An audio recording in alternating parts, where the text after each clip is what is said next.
Dear student, we are going to solve question number 3, page number 26 of Unit 1, Physics for class 9th.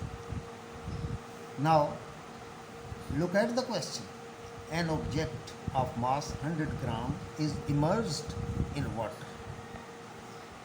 As shown in the figure 1.27. Look at the figure. ये एक diagram बनाई गई है. ये graduated cylinder है और इसमें पानी डाला हुआ है 50 सेंटीमीटर क्यूब तक. आपको नज़र आ रहा है ये डायग्राम में कि पानी डाला हुआ है कहाँ तक, 50 cm क्यूब तक. अब हमने इसके अंदर एक ऑब्जेक्ट डाला है जिसका मास 100 ग्राम है. इसका मास 100 ग्राम है. अब जब इसमें ऑब्जेक्ट डाला तो ये पानी राइज कर गया 90 cm क्यूब तक. कहाँ तक, 90 cm क्यूब तक. तो हमने क्या मालूम करना है, हमने इसमें ये देखना है कि ऑब्जेक्ट जो हमने इसमें डाला है जिसका मास 100 ग्राम है उसकी डेंसिटी क्या है. इसका मतलब ये हुआ कि just as question number 2 same formula will be applied. ठीक है, तो अब क्वेश्चन सॉल्व करने से फिर मैं एक दफ़ा पढ़ लेता हूँ. An object of mass 100 gram is immersed in water as shown in figure 1.27. This is the figure. Now, what is the density of the material or object from which object is made?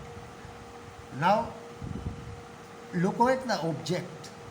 ये जो object जिस चीज़ से बना हुआ है उसकी density find out करनी है आपने. तो आपके सामने फिगर में पहले पानी 50 तक था, अब पानी आ गया 90 तक. दोनों वॉल्यूम का डिफरेंस लेंगे. तो हम इस क्वेश्चन को यूँ सॉल्व करेंगे. हम इस क्वेश्चन को सॉल्व करने के लिए सबसे पहले आप लिख लें डेटा लिख दिया. अब डेटा में सबसे पहले मास दिया हुआ है m इज़ इक्वल टू 100 ग्राम. उसके बाद आपने इसकी मालूम तो करनी है डेंसिटी. तो डेंसिटी का फार्मूला आपको पहले भी पता है, rho is equal to m upon V. अब आपके पास m है, v नहीं है, तो v हम वॉल्यूम का डिफरेंस लेंगे. पहले v1 यानी जब हमने सिलेंडर में पानी डाला तो उसकी रीडिंग थी 50 cm क्यूब. कितनी थी, 50 cm क्यूब. और फिर हमने उसके अंदर वो ऑब्जेक्ट डाला ये 100 ग्राम वाला. तो पानी की वॉल्यूम की वैल्यू हो गई 90, यानी राइज कर गया पानी सेंटीमीटर क्यूब. तो अब हमारा वॉल्यूम क्या होगा, जो डिफरेंस ऑफ वॉल्यूम है, मीन वॉल्यूम, तो उसको हम देखेंगे तो 90 माइनस 50. तो ये आपका वॉल्यूम आ जाएगा कितना, 40 ग्राम. ये आपका वॉल्यूम आ गया. अब आप इसमें फार्मूला अप्लाई वही करेंगे उसी तरह सीक्वेंस के साथ. फार्मूला जैसे कि आपको पहले बताया है, फार्मूला है हमारा rho is equal to m upon we.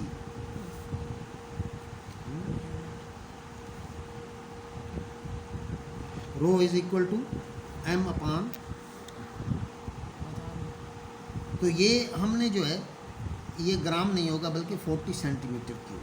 ठीक है, यानी वॉल्यूम जो हमारा निकलेगा, क्योंकि ये देखें ये सेंटीमीटर क्यूब में है ना, ये भी सेंटीमीटर क्यूब में है, तो साफ ज़ाहिर है वॉल्यूम की यूनिट सेंटीमीटर क्यूब होती है.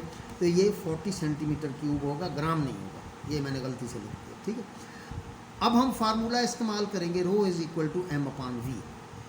Rho is equal to m upon V. अब हम सोल्यूशन लेंगे इसका.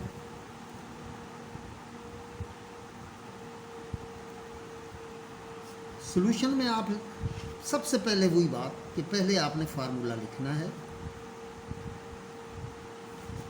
तो फार्मूला लिखा, देखें m हमारा कितना है 100 ग्राम और वॉल्यूम आपने कितना निकाला 40 ग्राम. ठीक है, अब आप देखें इसको हम कैलकुलेट करते हैं. तो ये हो गया,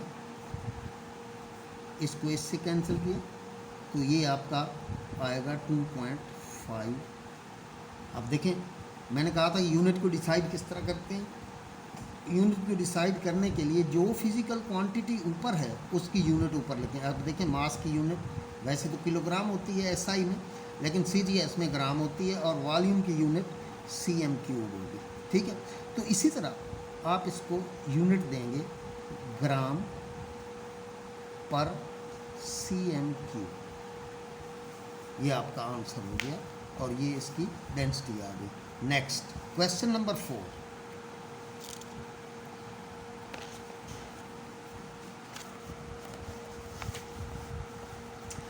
ओके, पेज नंबर 26 है सेम, और क्वेश्चन नंबर 4 है what is the reading of this micrometer in figure 1.0। Look at, ये आपको डायग्राम दी गई है किसकी, स्क्रू गेज की, यानी माइक्रोमीटर की। माइक्रोमीटर की आपको डायग्राम दी गई है। इसमें जो माइक्रोमीटर की रीडिंग है उसको हमने देखना है और उसकी हमने टोटल रीडिंग बतानी है। तो यही वो पूछ रहा है, what is the reading of micrometer in this figure. अगर देखें इस फिगर में माइक्रोमीटर जो होता है या स्क्रू गेज जो होता है उसके दो स्केल होते हैं। कितने होते हैं? दो स्केल होते हैं। एक होता है मेन स्केल और एक होता है सर्कुलर स्केल। अब आप देखें मेन स्केल हम यहाँ बना लेते हैं। देखें ये उसका मेन स्केल का 0, 1 2 3 4 5 6 6। अब आप देखें उसके बाद ये, क्योंकि जो आपका माइक्रोमीटर है उसके अंदर हमने कोई भी चीज़ डाली है ना उसके जाज में, तो लिहाजा आपका ये जो वर्नियर स्केल है, ये जो सर्कुलर स्केल है ये यहाँ तक आ गया है। इसमें आप देखें ये अगर कोई और बड़ी चीज़ डालेंगे तो और ये पीछे चला जाएगा। ये आपका सर्कुलर स्केल है, ये आपका मेन स्केल है। क्या है ये? मेन। ये मेन स्केल है और इसको हम कहते हैं CS यानी circular scale. Circular scale, circular scale जो है इसमें 100 डिवीज़न होती हैं। कितनी होती हैं? 100 डिवीज़न। अब फॉर एग्जांपल ये डिवीज़न काउंट करते हुए यहाँ पर जब हम पहुँचते हैं,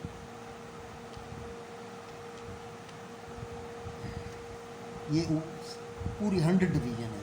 फॉर एग्जांपल 0, फिर ये आ गया आपका 5, अब ये आ गया आपका 10, 5 और ये लाइन आपकी 10 की हो गई। अब ये 1 2 और ये 3। अब आप देखें ये आपका सर्कुलर स्केल है, ये आपका मेन स्केल है। मेन स्केल आपका किस में होता है? इसका मेन स्केल जो होता है वो मिलीमीटर में होता है। किस में होता है? मिलीमीटर में। और सर्कुलर स्केल जो है उसकी कितनी होती हैं? 100 डिवीज़न होती हैं। यानी उसी तरह जिस तरह वर्नियर कैलिपर में था कि उसकी 10 डिवीज़न होती हैं, इसकी 100 डिवीज़न होती हैं। अब आपका सबसे पहले मेन स्केल पढ़ना है आपने, तो मेन स्केल आपने वहाँ तक पढ़ना है जहाँ से वर्नियर शुरू हो जाता है। ये वर्नियर की लाइन है, ये वर्नियर शुरू हो गया। इससे पहले मेन पढ़ लेना है। तो देखिए मेन स्केल की आप ये लाइन काउंट करें तो ये 1 2 3 4 5 6 और 6 का ये हाफ हो गया। तो हम इसको यूँ लिख सकते हैं कि आपका मेन स्केल जो है MSR = 6.5 मिलीमीटर। हम ये मिलीमीटर में ले रहे हैं, ठीक है। उसके बाद अब आप इसका जो सर्कुलर स्केल है वो किस तरह पढ़ेंगे? सर्कुलर स्केल देखें, गिनते आए हम, यहाँ 10 हो गया, 10 11 12 13, 10 ये 10 है। उसके बाद ये तीसरी लाइन जो है ये मेन स्केल की लाइन से मिल गई, मेन स्केल की लाइन से कंसाइड कर रही है, तो ये हो गया 13। तो हम इसको CSR कहेंगे, सर्कुलर स्केल रीडिंग कितनी हो गई? 13। लेकिन ये डिवीज़न में है। किस में है? डिवीज़न में। अब टोटल रीडिंग कैसे मालूम करेंगे? Just as the vernier calliper. हम इसको जो है मिलीमीटर में चेंज करेंगे। किस में चेंज करेंगे? मिलीमीटर में। जब हम इसको मिलीमीटर में चेंज करेंगे तो हम लीस्ट काउंट लेंगे सर्कुलर स्केल की, यानी माइक्रो गेज की, माइक्रोमीटर की लीस्ट काउंट। देखें माइक्रोमीटर की लीस्ट काउंट जो है वो किस में लेंगे? हम मिलीमीटर में।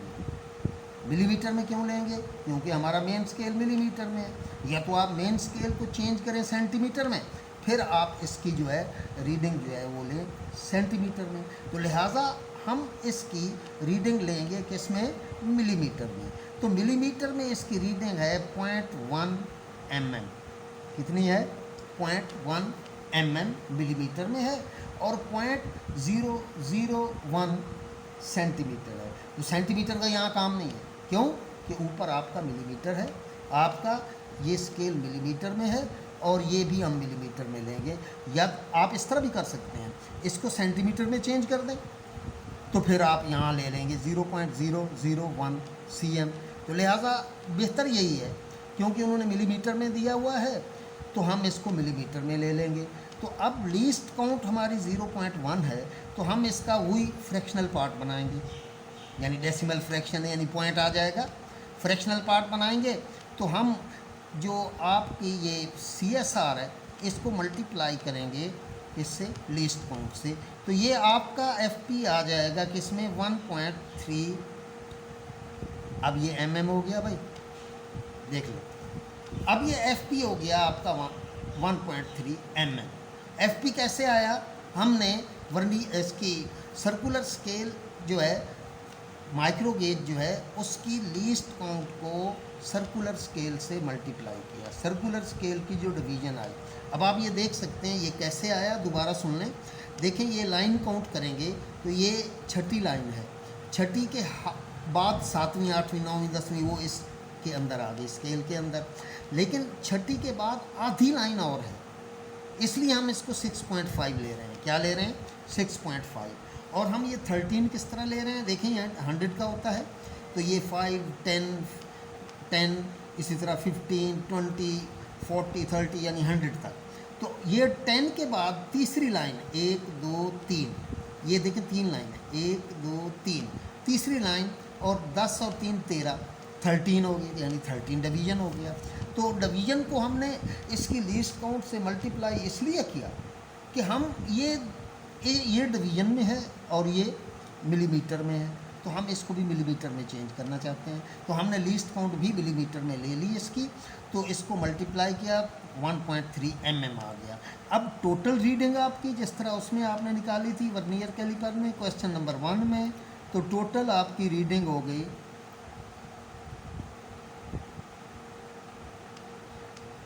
MSR plus FP। MSR में हमने FP को ऐड किया, यानी आप इधर देख लें, ये आपका हो गया MSR 6.5 प्लस 1.3, 6.5 प्लस 1.3, तो बेटा आपका आंसर ये आ गया 6.63, ये आंसर आ गया 6.63 mm। और अगर आप क्वेश्चन देखें बुक में B पार्ट है इसका आंसर, ठीक है। ये है आपका question number 4। Now come to question number 5। Question number 5, that is not a numerical question, that is just objective. 4 answers are given and you have to select one of them.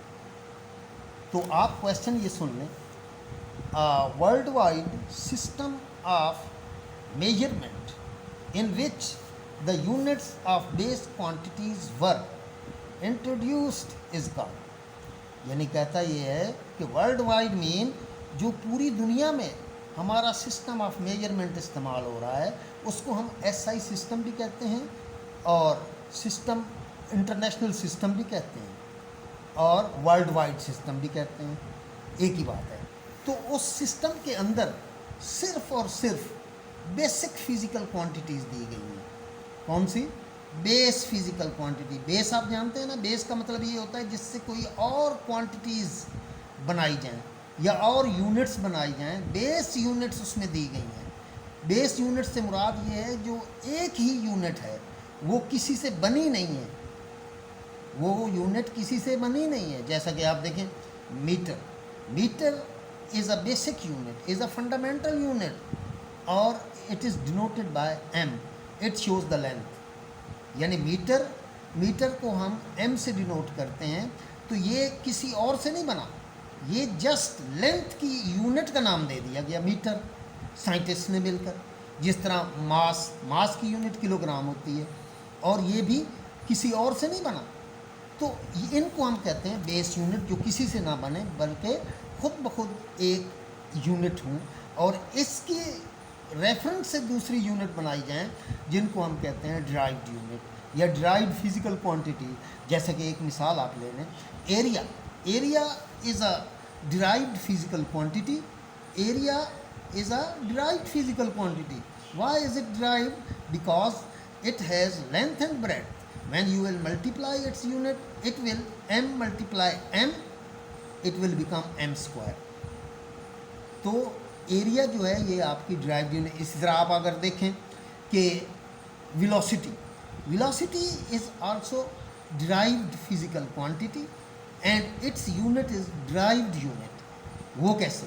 कि देखें, आप length को time पर change करते, time पर divide करते हैं। Length को टाइम पर डिवाइड करते हैं, तो लेंथ की देखें यूनिट मीटर है और टाइम की यूनिट सेकंड है, तो उसको हम मीटर अपॉन सेकंड या एम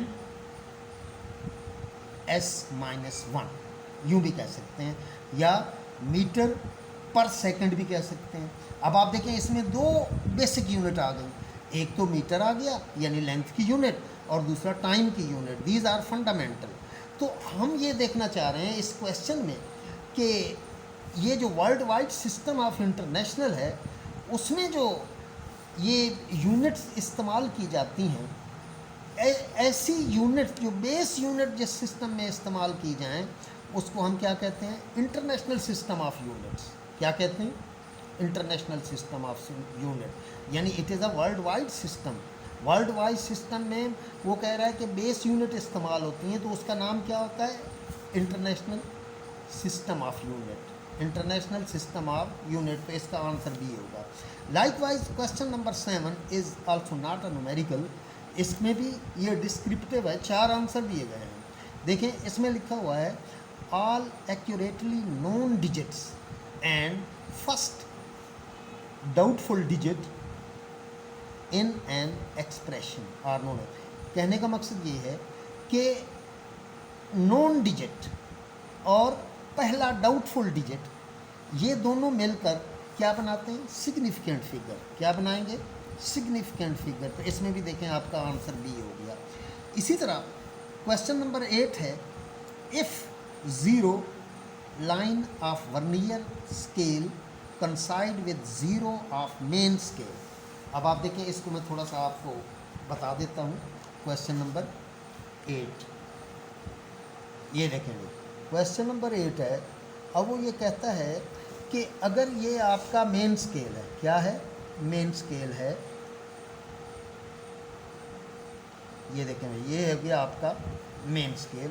किसका? वर्नियर कैलिपर का मेन स्केल। ये इसकी ज़ीरो है। और अगर वर्नियर कैलिपर के जॉज क्लोज कर दिए जाएं, तो ये होना चाहिए कि ज़ीरो, मेन स्केल की ज़ीरो और वर्नियर की ज़ीरो, ये आपस में कंसाइड करें। देखें, ये वर्नियर स्केल है नीचे वाला, और ऊपर वाला आपका मेन स्केल है। अब इसकी ज़ीरो आपस में कंसाइड कर रही है। अगर ज़ीरो कंसाइड कर ले, तो उसमें अगर कहा जाए भी कि क्या एरर है, तो आप कहेंगे no error, mean zero error. क्या? Zero error, zero error.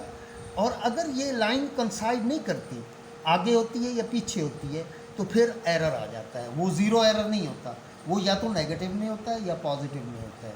तो वो बात की बात है। लेकिन इस क्वेश्चन के मुताबिक इसमें आपका जो आंसर है, वो आंसर देखें, बुक में दिया हुआ है, 4 आंसर दिए हुए हैं, पॉजिटिव, नेगेटिव, ज़ीरो, 1।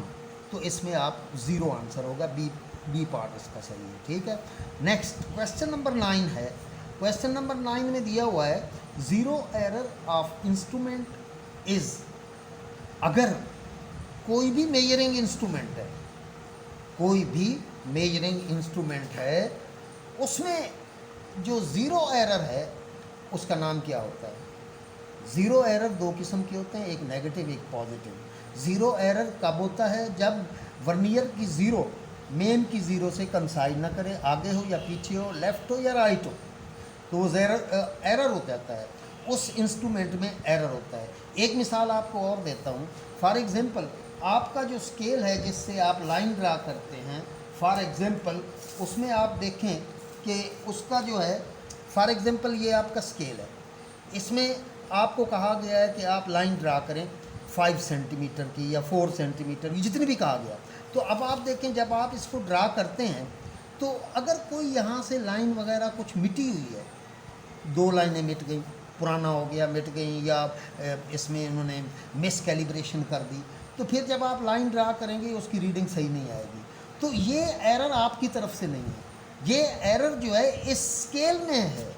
इसी तरह अगर हम वर्नियर कैलिपर के जाज को क्लोज कर देते हैं, होना तो ये चाहिए कि ज़ीरो के साथ ज़ीरो मिले, वर्नियर की ज़ीरो और मेन की ज़ीरो आपस में मिलनी चाहिए, कंसाइड करनी चाहिए।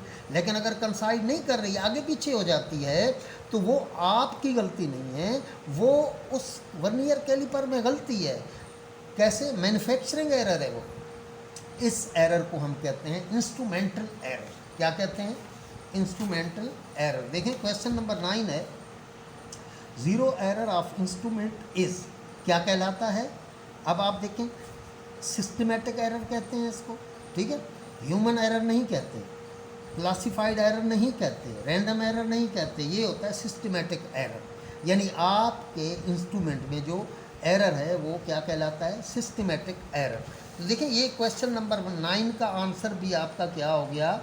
क्वेश्चन नंबर 9 का आंसर आपका बी हो गया, ठीक है, जिसको हम कहते हैं systematic error.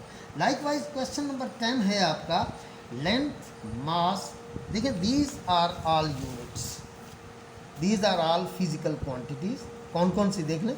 Length, mass, electric current, time, intensity of light and amount of substance. ये देखें उन्होंने ये 7 फिजिकल क्वांटिटीज़ आपको गिनवा दी हैं। अब वो ये पूछना चाह रहे हैं कि ये कौन सी फिजिकल क्वांटिटीज़ हैं, क्या क्लासिफिकेशन है इनकी।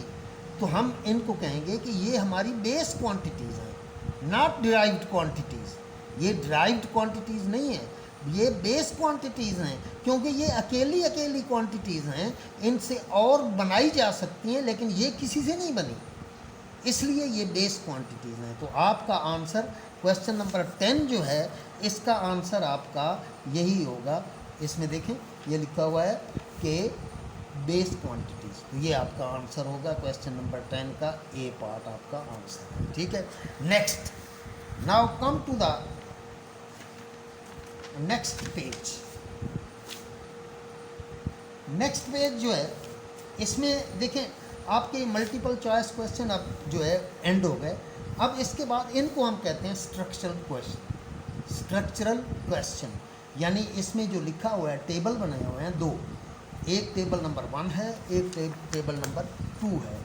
आप इसको अपनी देख सकते हैं अपनी बुक में भी, या फिर ये आप इसमें देख सकते हैं, ये जो वीडियो में आपको आ रहे हैं तो ये भी आप देख सकते हैं। अब हम इनको कैसे सॉल्व करेंगे, देखें ऊपर देखें, ये टेबल नंबर 1 जो है ये वाला, इसमें 2 कॉलम हैं, कॉलम ए कॉलम बी। तो इसमें उन्होंने ये मुख्तलिफ़ किस्म के मुहर्रिकात एक्टिविटीज़ दी हुई हैं, जिसमें आपने ये बताना है कि कौन सी ये फ़िज़िक्स की ब्रांच है। उन्होंने एग्जांपल आपको ये दे दी कि कुकिंग बारबेक्यू, कुकिंग बारबेक्यू, जिस तरह उन्होंने कहा जी थर्मोडाइनमिक्स, यानी इसमें हीट का काम है, तो ये फ़िज़िक्स की ब्रांच थर्मोडाइनमिक्स है। इसी तरह टर्निंग द बल्ब ऑन, आपने बटन प्रेस किया, बल्ब ऑन हो गया, तो किसका कमाल है, किसने ऑन किया? इलेक्ट्रिसिटी ने। तो इसका मतलब है आपका ये दूसरे कॉलम में इलेक्ट्रिसिटी आ जाएगा। क्या आएगा? इलेक्ट्रिसिटी। इसी तरह राइडिंग अ बाईसाइकिल, देखें बाईसाइकिल आपने फोर्स अप्लाई की, आपके बाईसाइकिल ने मूव किया, तो मूव करने वाली ब्रांच जो है फिज़िक्स की वो है मैकेनिक्स। क्या हो गई? मैकेनिक्स। यहाँ तीसरे में आपका मैकेनिक्स आ गया, ये आप यहाँ आप मैकेनिक्स लिखेंगे, ठीक है, यहाँ आप इलेक्ट्रिसिटी लिखेंगे। अब हम चलते हैं चौथे पे, looking for giant galaxies. Galaxies, अब देखें गैलेक्सीज का जिक्र आया, तो इनको हम कहते हैं हेवनली बॉडीज़ और एस्ट्रोनॉमिकल बॉडीज़। तो एस्ट्रोनॉमिकल बॉडीज़ को जो डील करती है वो आपकी है फिज़िक्स की ब्रांच एस्ट्रोफिज़िक्स। क्या है वो? Astrophysics. Likewise describing an atom. भाई एटम के बारे में हमें कौन सी ब्रांच बताती है, या किस ब्रांच को हमें पढ़ना पड़ेगा? अगर एटम की हमने उसके पार्ट्स, उसका स्ट्रक्चर, उसका फंक्शन पढ़ना है तो हम पढ़ेंगे एटॉमिक फिज़िक्स। क्या पढ़ेंगे भाई? Atomic physics. उसके बाद है कि ऑब्टेनिंग एनर्जी फ्रॉम अर्थ। हम ज़मीन से जो एनर्जी लेते हैं, ज़मीन से जो एनर्जी लेते हैं कैसे? देखें, हम ज़मीन से कोल हासिल करते हैं, ज़मीन से हम हीट हासिल करते हैं। कोल, हीट, ये these are the sources of energy. तो इसको हम कहते हैं जियोफिज़िक्स। क्या कहते हैं?